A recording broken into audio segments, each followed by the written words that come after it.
Hello दोस्तों, सभी को जय श्री राम। कैसे हो आप सब? आशा करती हूँ आप सब ठीक होंगे, अच्छे होंगे। तो स्वागत है आपका अपने चैनल धमाकेदार कहानी में। तो दोस्तों, आज की कहानी एक पति पत्नी के जोड़े की है। तो दोस्तों, हमारे जीवन में हर रिश्ते का एक अलग महत्व होता है। हर रिश्ते के लिए एक अलग स्थान होता है। हर रिश्ते का एक अलग मतलब होता है और हर एक रिश्ते का एक सफ़र होता है। यह सफ़र कभी ना कभी, कहीं ना कहीं खत्म होता है। बस एक पति पत्नी का रिश्ता ऐसा होता है जिसका यह सफर आखिरी सांस तक चलता है। आधुनिक विज्ञान के जमाने में हमने बहुत ज्यादा तरक्की कर ली, हम बहुत होशियार हो गए, लेकिन कभी कभी हमारे जैसे होशियारों को भी कुछ गंवार लोग ऐसे मिल जाते हैं जो हमें काफी कुछ सिखा जाते हैं। बस अभी एक महीने पहले की ही तो बात है। घर के पिछले भाग में माटी डालने का, प्लांट डालने का काम रमन और कला, इन पति पत्नी के जोड़े को दिया गया। पहले दिन दोनों आए, दोनों ने खूब अच्छा काम किया। दूसरे दिन सिर्फ रमन आया, शायद कला बीमार होगी। उस दिन दोपहर में मेरे साथ खाना खाने के लिए मैंने रमन को बहुत आग्रह किया। कई बार उससे कहा कि मेरे साथ खाना खा लो, लेकिन वह माना ही नहीं। वह बोला कला नाराज हो जाएगी। मैं बोला अरे रमन, तुम कितना डरते हो अपनी बीवी से? वह बोला मैं डरता नहीं साहब, कद्र करता हूँ उसकी, सम्मान करता हूँ उसका। मुझे उसके शब्दों पर हंसना आ गया। मैंने उससे कहा अरे क्या रखा है उसमें? ना रंग है ना रूप है, फिर क्यों इतना उसके पीछे भागता है?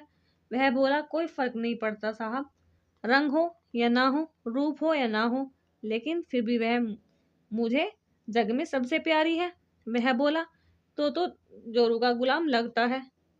क्या तुम्हें अपनी पत्नी के अलावा बाकी रिश्ते महत्वपूर्ण नहीं लगते? उसने शांति से जवाब दिया, देखिए साहब, माँ बाप तो भगवान होते हैं, तो उनकी पूजा करनी चाहिए।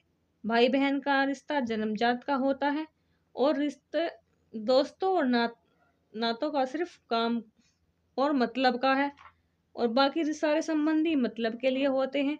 आप देखिए, जैसे कि मैं आपका और मेरा ना तभी काम और पैसे का ही है ना, लेकिन साहब पत्नी हमारी कोई नजदीकी रिश्तेदार तो होती नहीं है, फिर भी वह आप अपने सारे संबंधों को छोड़कर हमेशा के लिए हमारी हो जाती है, और हमारे घर सुख दुख के हर दिन रात में हर ऋतु में हमारा साथ देती है।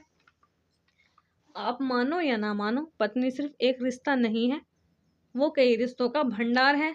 जब वह हमारे हर इच्छाओं को पूरी करती है, हमारी देखभाल करती है, हमको लड़ लड़ाती है, तब वह किसी माँ की भूमिका निभा रही होती है। जब वह हमारे बारे में चिंतित होती है और जब वह हमें हमारी गलतियों को बताकर उसे सुधारने का मौका देती है, तब वह किसी बहन की भूमिका में होती है।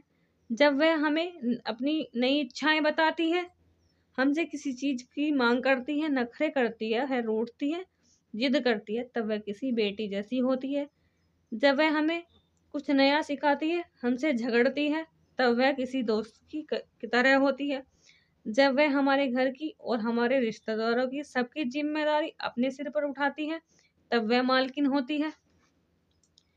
सबसे जरूरी वह सारी दुनिया को और यहाँ तक कि अपने बच्चों को छोड़कर भी हमारी बाहों में आती है, तो वह हमारी पत्नी, प्रेमिका, हमारी जान, हमारा श्वास बनती है। अब आप ही बताइए साहब, अगर मैं उसकी इज्जत करता हूँ, उसकी कद्र करता हूँ, तो क्या मैं कोई गलत काम करता हूँ?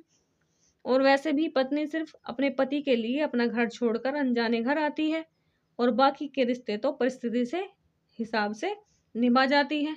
देखिए साहब, मैं ज़्यादा पढ़ा लिखा तो हूँ नहीं, लेकिन जिंदगी ने मुझे इतना जरूर सिखाया है कि रिश्ते का मतलब एक दूसरे की कमियों को पूरा करना होता है।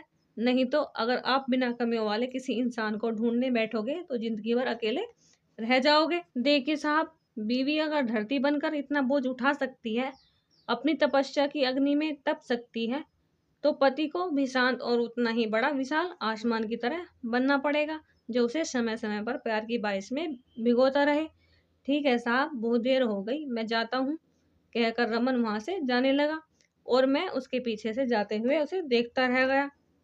आज इस छुटकू मजदूरी करने वाले आम आदमी ने मुझे बहुत बड़ा उपदेश देने वाला गुरु नजर आ रहा था।